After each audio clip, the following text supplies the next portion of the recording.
Hi everyone and welcome back to my channel. In this video, we are going to read a book called Violet Shrink. Violet Shrink doesn't like parties or potlucks or gatherings.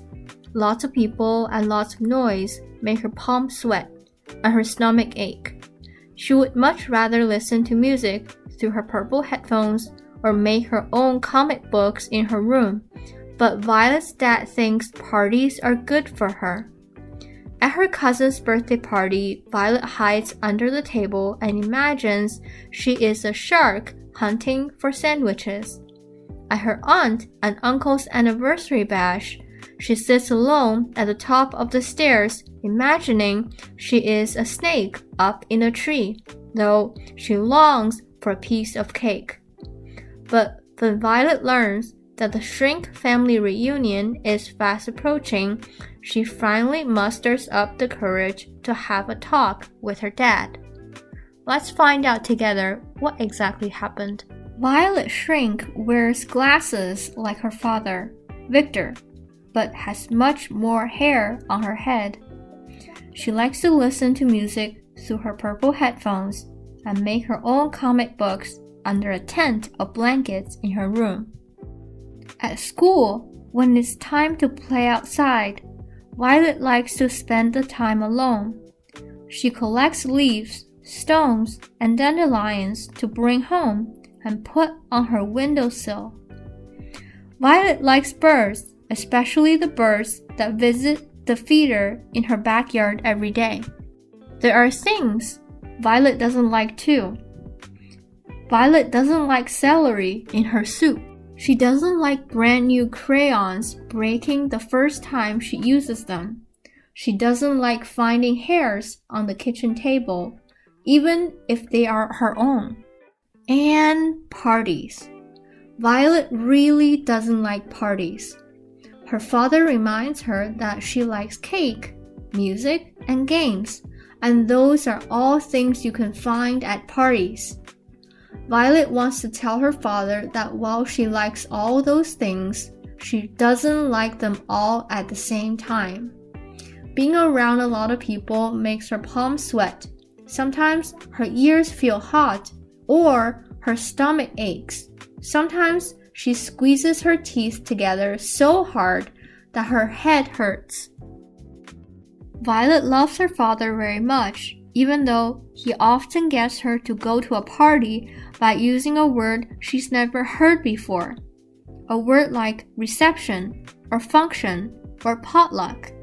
He tells her to play with the other children and say hello to all the grown-ups. But Violet just wishes she could stay home, in her tent, with her purple headphones and her comic books. One day, while she is picking celery out of her soup, Violet's father tells her that they have been invited to a little shindig for Cousin Shark. When they arrive at her cousin's house, Violet is horrified to discover that it is a birthday party. Violet spends the entire time hiding under the kitchen table. She imagines she's a shark, smooth and silver, with 100 sharp white teeth.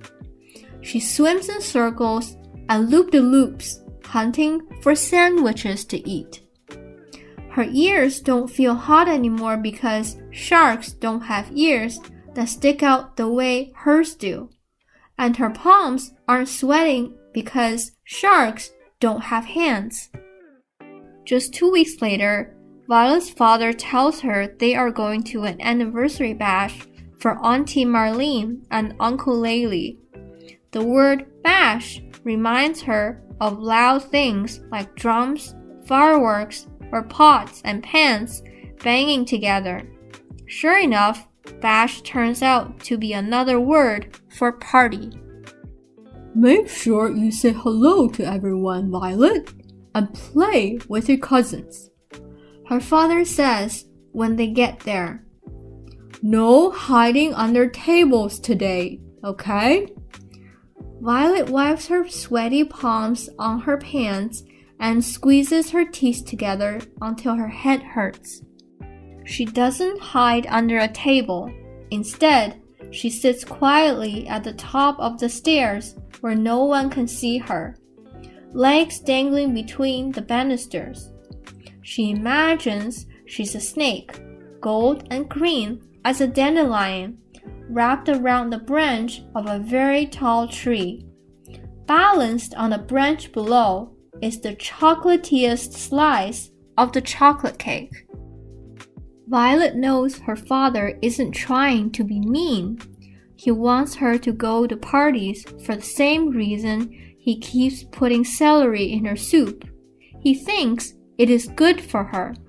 But when Violet's father tells her that the Shrink family reunion is coming up, she silently goes to her room. There will be a lot more relatives than usual, and more people means more voices, louder voices. Uncle Louis will play his accordion and Uncle Joe will do his weird moose-stuck-in-the-mud dance, and all of Violet's aunts will laugh so loud she'll feel it in the pit of her stomach. Violet isn't hungry anymore, not even for dessert. All she wants to do is crawl into her blanket tent, put her headphones on, and draw pictures of bats. But that will have to wait. Dad, I have an important thing to say, Violet says as he's tucking her into bed for the night. Okay, he says, putting on his listening for real face. I don't like parties. Violet's stomach gives an unpleasant little flutter. Or shindigs, or bashes, or get-togethers, or gatherings. I don't like any of those things. Her dad starts to say what he always says. You like cake, don't you? And you like music, don't you? And you like games, don't you? Yes, Violet replies, but not all at the same time. She tells him how her stomach hurts and her palms sweat and her ears get hot. Her father keeps his listening for real face on the whole time, which makes the words come more easily. And I don't like celery in my soup, she adds. I don't think I ever will. What if I leave out the celery but put in extra carrots? He asks. I don't hate carrots, she replies. Well, that solves that. Now, what are we going to do about all these parties? I think I know, Violet says, glancing at her blanket tent. The Shrink family reunion ends up being quite the wingding, as Violet's father would say.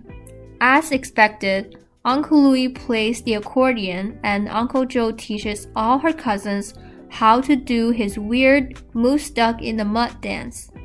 Everyone laughs loudly and someone breaks a big ugly lamp that Auntie Mary says she never liked anyway. But for the very first time, Violet's stomach doesn't ache, her palms don't sweat, and her ears don't feel hot, because as the Shrink family parties late into the evening, Violet sits under the dessert table, purple headphones over her ears, a pile of comic books in her lap, and a smile on her face.